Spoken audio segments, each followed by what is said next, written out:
Hello student, आज हम लोग क्लास 10th का लाइफ प्रोसेस का टॉपिक ट्रांसपोर्टेशन के बारे में डिस्कस करेंगे कि ट्रांसपोर्टेशन क्या होता है। What is a transportation. Transportation means होता है कि carry any things from one places to another places, यानी किसी सामान को एक जगह से दूसरी जगह ले जाना ही ट्रांसपोर्टेशन होता है। अब इसका डिफिनेशन देख लेते हैं। Transportation, a life process in which substances are carried from one part of the body to another where they are required is called transportation. इसको बोलते हैं हम transportation. Transportation in plants in flowering. अब transportation in plant, इसके बारे में हम discuss करेंगे। In flowering plants substance that need to be transported are water. जैसा कि आपको मालूम होगा कि जब भी हम कोई भी सब्सटेंस जो भी ट्रांसफर होते हैं उसके लिए जरूरत क्या होता है, हमें वाटर की जरूरत होता है, मिनरल्स न्यूट्रिएंट्स की जरूरत होगा, ऑर्गेनिक न्यूट्रिएंट्स की जरूरत होगा एंड प्लांट ग्रोथ रेगुलेटर की जरूरत होगा। Plant growth regulator means hormones, plant hormones like as auxin, cytokinin, gibberellin, abscisic acid, ethylene, ETC, ये सब हार्मोन्स होते हैं। अब ट्रांसपोर्टेशन इन प्लांट दो तरीकों से होता है। एक तो शॉर्ट डिस्टेंस प्लांट होते हैं, एक लॉन्ग डिस्टेंस प्लांट होंगे, उन दोनों में होते हैं। अब शॉर्ट डिस्टेंस को देखते हैं। शॉर्ट डिस्टेंस में दो तरह से होता है जो ट्रांसपोर्टेशन होगा, यानी पहला होगा पैसिव ट्रांसपोर्ट, दूसरा होगा एक्टिव ट्रांसपोर्ट। और लॉन्ग डिस्टेंस में वेस्कुलर सिस्टम के थ्रू होता है। Vascular system xylem and phloem के थ्रू होता है।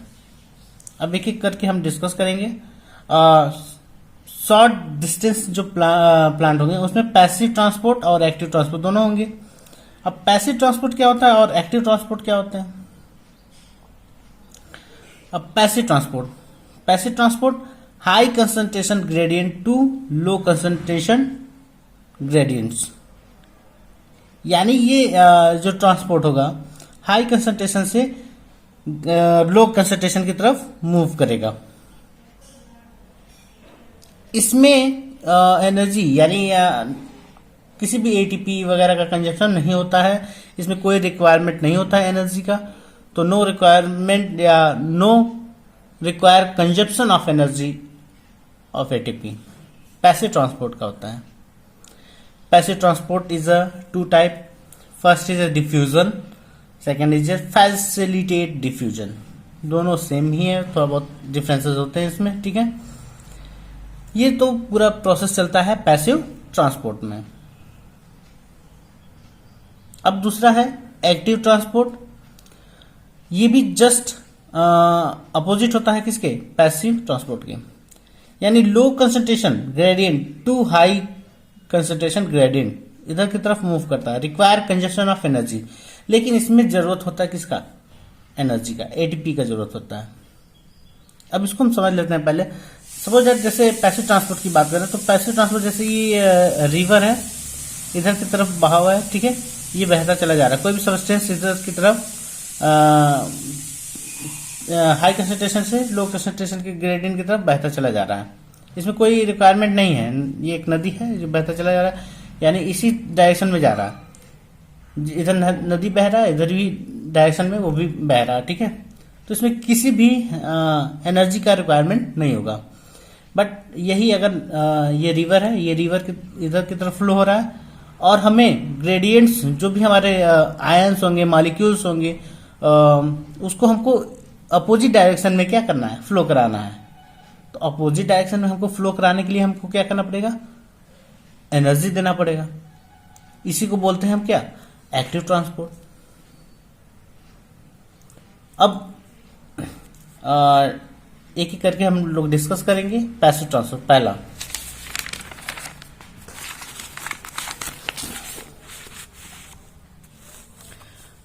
पहला short distance transport. It transport occur within the cell. Short distance transport होता क्या है, if transport occur within the cell और from one cell to another, from one cell to another, या तो cell में होगा या तो सेल के अंदर किसी टिश्यू में होगा, ठीक है। ये जो होगा शॉर्ट डिस्टेंस या तो सेल में होगा या तो सेल के अंदर किसी टिश्यू में होगा, then it is known as short distance transport. इसलिए इसको हम बोलते हैं क्या, शॉर्ट डिस्टेंस ट्रांसपोर्ट, ठीक है। Distance transport it further of two type, ये दो तरीके से हमने बताया, जैसे कि पैसिव ट्रांसपोर्ट बताया और एक्टिव ट्रांसपोर्ट बताया। अब पैसिव ट्रांसपोर्ट किसे कहते हैं? Transportation occurs according to concentration gradients, that is from high concentration to low concentration without consumption of ATP, without consumption of ATP। passive transport is two type, पहला है diffusion, movement of atoms। अब देखिए, अब ये चीजें हमने बताया कि transportation occur according to concentration gradients, इसमें concentration gradients बहुत ही आवश्यक होता है। That is from high concentration to low concentration without consumption of ATP, बिना ATP के कंजप्शन से। Passive transport is a two type, पहला हो गया, मैंने डिफ्यूजन के बारे में बताया, मूवमेंट ऑफ एटम्स और मॉलिक्यूल्स और ions of a material from an area of high concentration to low concentration. बात वही है, बस इसमें क्या हो रहा है, मूवमेंट ऑफ एटम्स, इसमें किसका मूवमेंट होगा, एटम्स का और मॉलिक्यूल्स का और आयंस का, of a material from an area of high concentration to low concentration. Diffusion is continue till dynamic equilibrium. जो डिफ्यूजन प्रोसेस होता है वो डायनेमिक होता है, डायनेमिक इक्विलिब्रियम में होता है, यानी ये प्रोसेस इस डायरेक्शन में तो जाएगा ही, ये इस डायरेक्शन में भी आएगा, यानी ये क्या होता है, एक डायनेमिक इक्विलिब्रियम में होता है, यानी दोनों डायरेक्शन में ही चलता है। इट इज नॉट एस्टैब्लिश्ड, ये एस्टैब्लिश नहीं होते हैं, ये कंटिन्यू प्रोसेस चलता रहता है, जितना जाएगा उतना ही वापस भी आएगा। At this movements of molecule is equal in the both direction, यानी ये दोनों डायरेक्शन में होंगे। So net movement of molecule is zero, तो इसका जो नेट मूवमेंट होगा वो क्या आएगा, जीरो आएगा। Diffusion is independent to diffusion of other substances, ये दूसरे सब्सटेंसेस के लिए क्या होगा, इंडिपेंडेंट होगा, यानी जो चीजें वो लेगा और डिफ्यूज करके वो दूसरा, जैसे हमने O2 और CO2 की बात करें तो O2 जितना लेगा उतना ही CO2 मूव करेगा। अब क्या है अगला, diffusion is a slow of living process. Diffusion is slow of living process, living process में ये थोड़ा सा स्लो होता है। और डिफ्यूजन रेट की बात करें तो डिफ्यूजन रेट सबसे ज्यादा किस में होता है, गैसेस में होता है, फिर लिक्विड में होता है, फिर सॉलिड में होता है। अब नेक्स्ट हम देखेंगे, diffusion is a very important in plant. Diffusion क्या है, बहुत इंपॉर्टेंट होता है प्लांट के लिए, because it is the only way for gases exchange in plant. और प्लांट में क्या होता है, गैसेस एक्सचेंज में ही ज्यादा इंपॉर्टेंट होता है उसका। O2 CO2 इन सबके स्टोमेटा के थ्रू क्या होता है, मूवमेंट होता है, ट्रांसपोर्टेशन होता है। नेक्स्ट है फैसिलिटेट डिफ्यूजन, इसके बारे में आपको 11th में डिटेल में पढ़ना है, थोड़ा सा मैं बता देता हूं।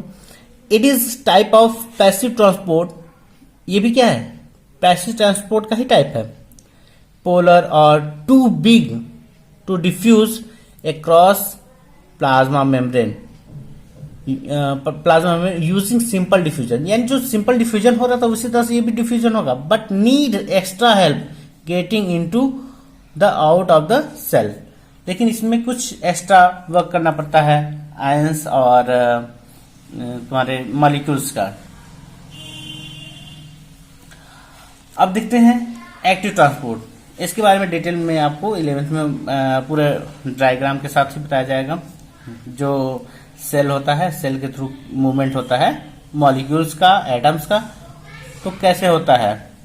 इसके बारे में डिटेल में उसको बताया जाएगा। कैरियर प्रोटीन वगैरह होते हैं, फैसिलिटेट प्रोटीन वगैरह होते हैं, जिसके थ्रू क्या होता है, मॉलिक्यूल्स का फैसिलिटेट डिफ्यूजन होता है। यानी जो एम्बेडेड प्रोटीन होते हैं प्लाज्मा मेम्ब्रेन में, वही क्या करते हैं, एंटर कराते हैं मॉलिक्यूल्स का, आयंस का, इन सब का। अब देखते हैं एक्टिव ट्रांसपोर्ट। एक्टिव ट्रांसपोर्ट भी क्या होता है, transport occurs against the concentration. Concentration जिधर की तरफ मूव कर रहा है उसके अगेंस्ट ये क्या करता है, मूव करता है। ग्रेडियंट विथ एटीपी, किसके साथ, एटीपी यानी एनर्जी के साथ। इसमें रिक्वायरमेंट होता है किसका, एनर्जी का। एक्टिव ट्रांसपोर्ट में एनर्जी का रिक्वायरमेंट होता है। यानी अगर मान लेते हैं फ्लो इधर की तरफ मूव कर रहा है, तो ये क्या करेगा, इस डायरेक्शन में मूव करेगा। इसके लिए हम एक फिगर से समझते हैं।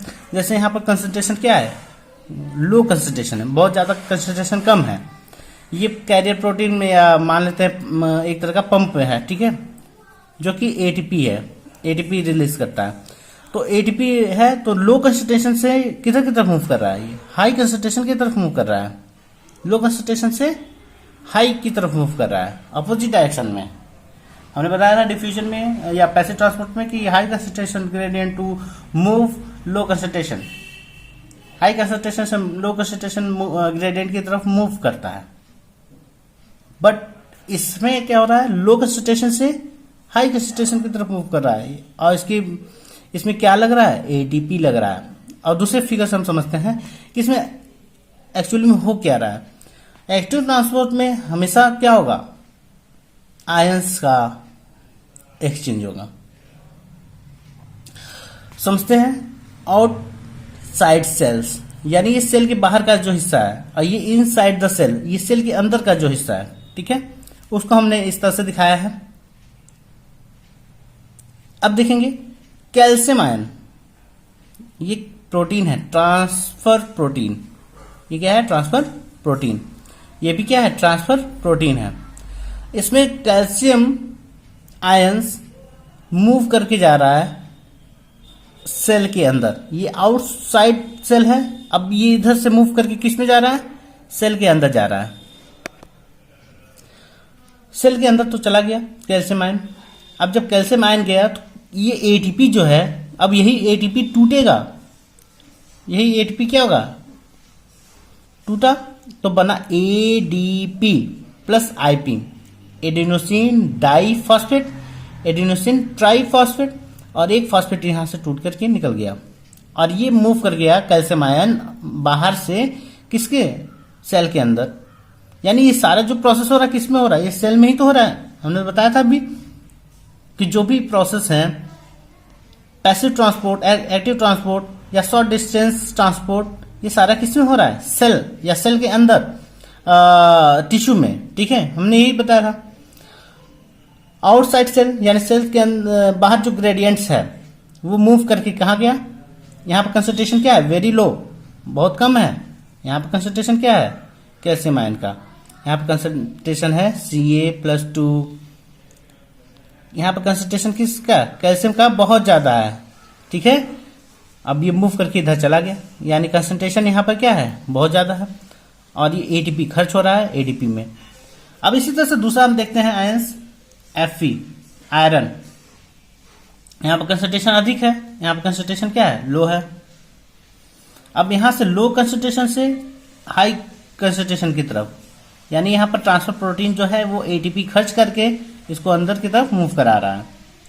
तो इस तरह का जो ट्रांसपोर्ट होता है उसको एक्टिव ट्रांसपोर्ट कहते हैं। बात समझ जाएगा। अब देखते हैं दूसरा, लॉन्ग डिस्टेंस। लॉन्ग डिस्टेंस किसे कहते हैं, long distance occurs through the vascular system. हमने बताया था कि लॉन्ग डिस्टेंस जो होगा वो वैस्कुलर सिस्टम के थ्रू पॉसिबल होता है। वो वैस्कुलर सिस्टम हमने बताया था xylem and phloem. It is called translocation, इसी को बोलते हैं क्या, ट्रांसलोकेशन। अब जाइलम का थोड़ा सा देख लेते हैं। इन xylem transport is unidirectional. Xylem में जैसे वाटर होगा, जैसे ये प्लांट है, मान लेते हैं ये प्लांट है,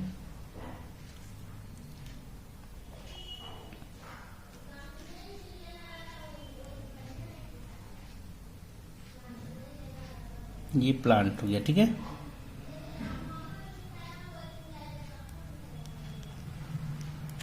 ये प्लांट है, यहां से वाटर मूव करके गया, ठीक है।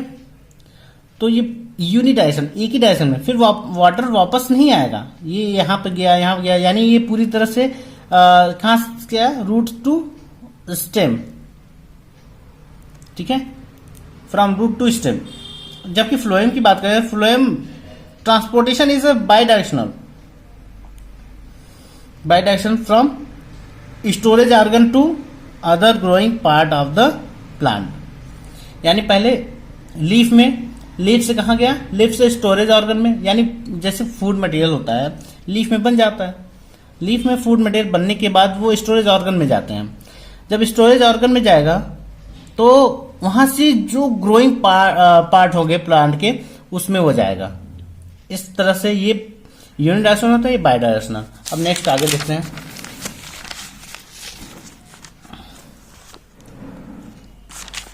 जाइलम के बारे में डिस्कस करेंगे।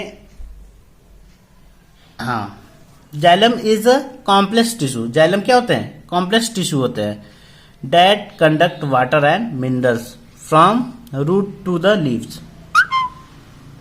Xylem is a complex tissue. Xylem क्या होते हैं, कॉम्प्लेक्स टिश्यू होते हैं that conduct water and minerals from root to the leaves. Root से लीफ में क्या करते हैं, वाटर को कंडक्ट कराते हैं, और मिनरल्स को भी। It consist of 4 different type of the cells. इसके 4 टाइप्स होते हैं।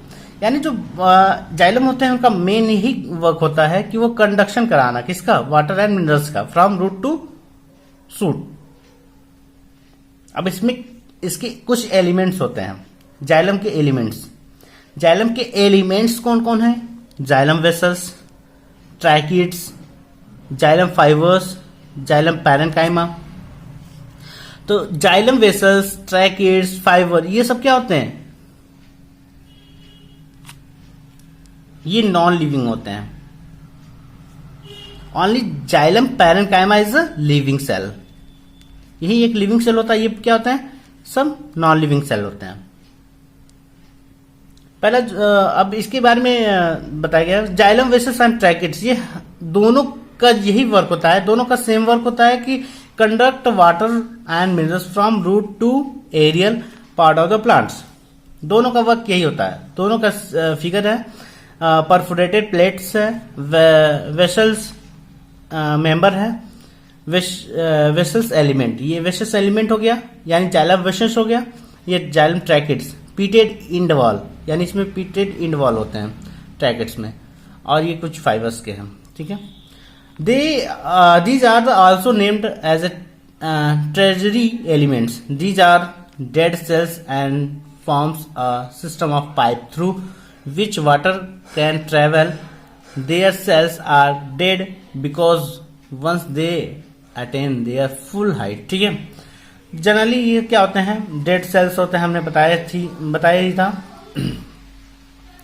और ये वाटर और मिनरल्स दोनों को क्या करते हैं, कंडक्ट कराते हैं from root to shoot of the aerial part of the plants. Xylem vessels provide mechanical strength to the plants and keep the plants strength, जिससे वो मूवमेंट्स होता रहता है वो वाटर का, और ये मैकेनिकल स्ट्रेंथ भी प्रोवाइड करते हैं। जनरली मैकेनिकल स्ट्रेंथ सभी प्रोवाइड करते हैं। अब है जाइलम फाइबर्स।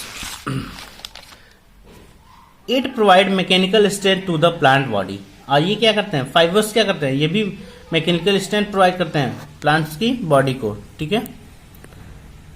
फाइबर्स कुछ इस तरह से होते हैं। जाइलम पैरेन्काइमा, ये लिविंग सेल्स होते हैं, यानी living tissue. Xylem parenchyma being the only living component of the xylem stored food and also help in the conduction of the water and minerals. ये वाटर मिनरल्स का conduction करने के साथ साथ ये फूड को स्टोर भी करने का वर्क करते हैं, जाइलम पैरेन्काइमा, इसलिए ये लिविंग होते हैं। अब है फ्लोएम की बात। फ्लोएम का पहले स्ट्रक्चर देख लेते हैं। ये देखिए, ये फ्लोएम के पूरे स्ट्रक्चर हैं। ये हो गया हाँ, ये प्लेट हो गया जिसको बोलते हैं सीव प्लेट। और ये हो गया सीव ट्यूब, ये पूरा अंदर की तरफ ये जो है ये सीव ट्यूब है। ये है कंपेनियन सेल, ये है फ्लोएम पैरेन्काइमा, ये टोटल है फ्लोएम का स्ट्रक्चर्स। ठीक है, अब देखते हैं फ्लोएम जनरली वर्क क्या करेगा। जैसे कि लीफ में फूड मटेरियल तो बन जाता है। अब लीफ में फूड मटेरियल बनने के बाद ये पूरे स्टोरेज ऑर्गन में पहले जाता है, इसलिए इसको बायोडाइजेशन में बोलते हैं। स्टोरेज ऑर्गन में जाने के बाद ये पूरे जहां जहां रिक्वायरमेंट होता है, ग्रोइंग पार्ट्स होते हैं प्लांट्स के, वहां पर ये फूड मटेरियल को लेके जाता है। यानी पहले कहाँ गया, ये leaf to storage organ and storage organ to all essential parts where requirement of the food materials, वहां पर ये पहुंचाता है। Phloem is the food conducting tissue, phloem को फूड कंडक्टिंग टिश्यू भी कहते हैं ऑफ प्लांट का। The basic component of the phloem are, हमने बता दिया, इसके भी एलिमेंट्स होंगे या कंपोनेंट्स होंगे। Sieve tubes, companion cells, phloem parenchyma, phloem fibres. इसमें सारे क्या होते हैं, लिविंग होते हैं। Only phloem fibres is dead.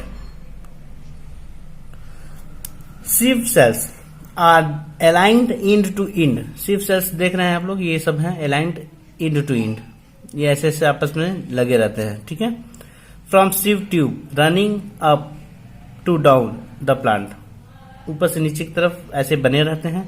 It is the sieve tube which forms the channel for food transport. ये सीव ट्यूब क्या करता है, चैनल प्रोवाइड करता है। ये सीव प्लेट होते हैं जहां से छन करके फूड मटेरियल्स नीचे की तरफ मूव करता रहता है। और कंपेनियन सेल करता क्या है, कंपेनियन सेल क्या करता है, cell help in the development of the sieve tube element, sieve tube के डेवलपमेंट में हेल्प करता है जो कंपेनियन सेल होता है ये सब। फ्लोएम पैरेन्काइमा, इसका क्या वर्क होता है, phloem parenchyma are ordinary living parenchyma cells, ordinary living parenchyma cells associated with phloem. ये किससे जुड़े होते हैं, फ्लोएम से जुड़े होते हैं। दे स्टोर फूड, जो क्या करते हैं, फूड को स्टोर करके रखने का वर्क करते हैं।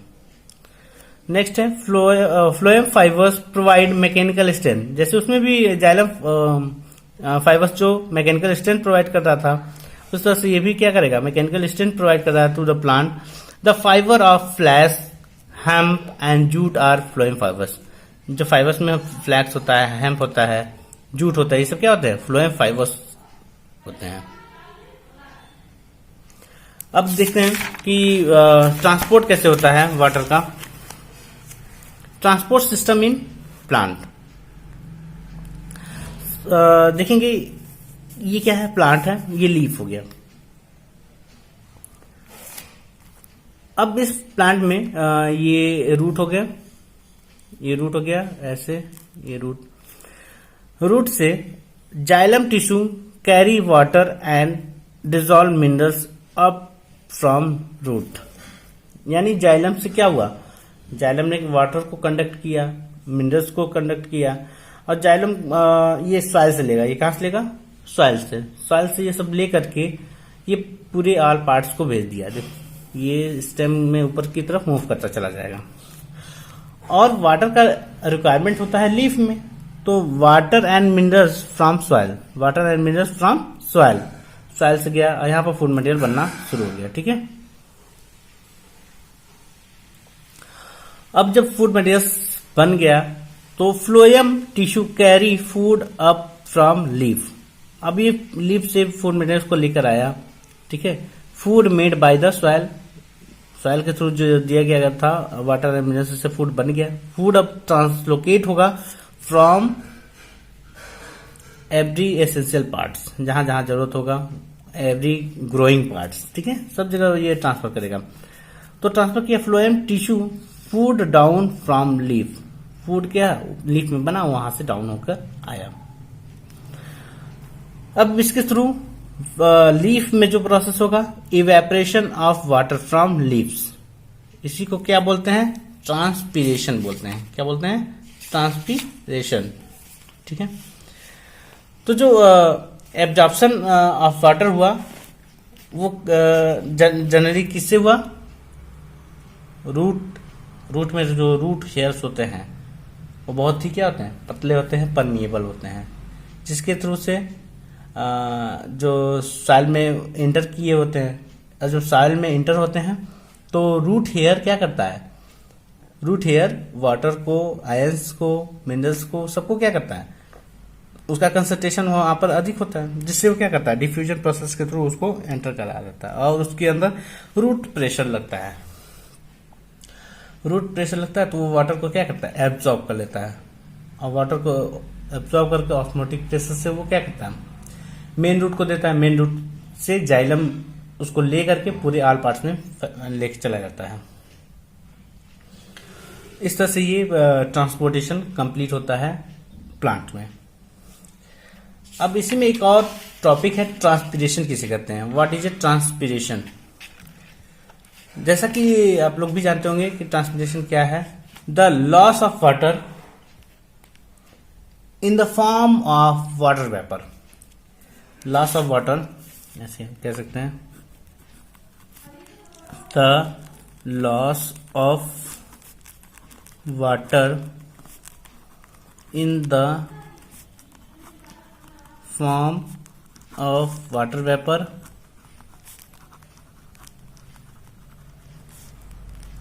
from the aerial part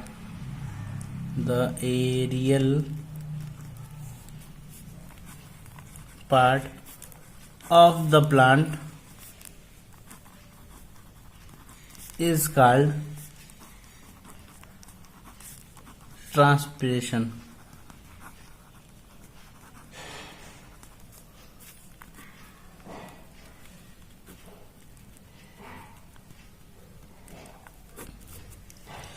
कह रहा कि जो भी लॉस होता है वाटर का form of water vapour aerial part से, जैसे सपोज दैट यहाँ पर सनलाइट आया, सनलाइट पड़ा, तो इससे वाटर का जो इवेपोरेशन होगा लीफ से, उसी को ट्रांसपीरेशन कहते हैं। तो जो भी प्लांट होता है, एक्सेस वाटर जो होता है उसको क्या करता है? वाटर वेपर के फॉर्म में उड़ा देता है, अपने आप को मेंटेन रखने के लिए, अपने आप के जो हीट होता है, टेम्परेचर होता है, उससे मेंटेन करने के लिए। इसी को बोलते हैं क्या? ट्रांसपीरेशन। ट्रांसपीरेशन 3 टाइप्स के होते हैं। स्टोमेटल होता है transpiration, cuticular transpiration and lenticular. Stomata के थ्रू जो ट्रांसपीरेशन होगा उसको बोलते हैं स्टोमेटल ट्रांसपीरेशन। क्यूटिकल के थ्रू जो ट्रांसपीरेशन होगा, यानी क्यूटिकल्स अगर through the epidermal cells of the leaves and other exposed aerial part of the plants like as green stem, flowers and fruits, इसको बोलते हैं क्यूटिकुलर ट्रांसपीरेशन। और लेंटिकुलर जैसे कि आप जानते होंगे कि लेंटिकल्स के थ्रू, यानी वुडी जो स्टेम होते हैं, वुडी स्टेम में लेंटिकल्स के थ्रू जो ट्रांसपीरेशन होता है उसी को लेंटिकुलर ट्रांसपीरेशन कहते हैं। लेंटिकल्स जो होता है वो एटमॉस्फेयर में एयर से कनेक्ट हो जाता है और वाटर सैचुरेटेड कॉर्टिकल सेल्स इसमें वर्क करता है, जिससे वाटर क्या होता है? लॉस्ट होता रहता है। इसको बोलते हैं लेंटिकुलर ट्रांसपीरेशन।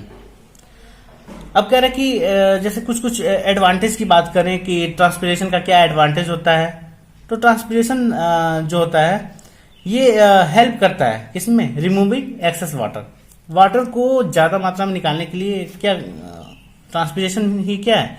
एक अच्छा एडवांटेज है। It is also help in the temperature regulation. दूसरा मैंने बता दिया कि ये हेल्प करता है किसमें? टेम्परेचर रेगुलेट करने में।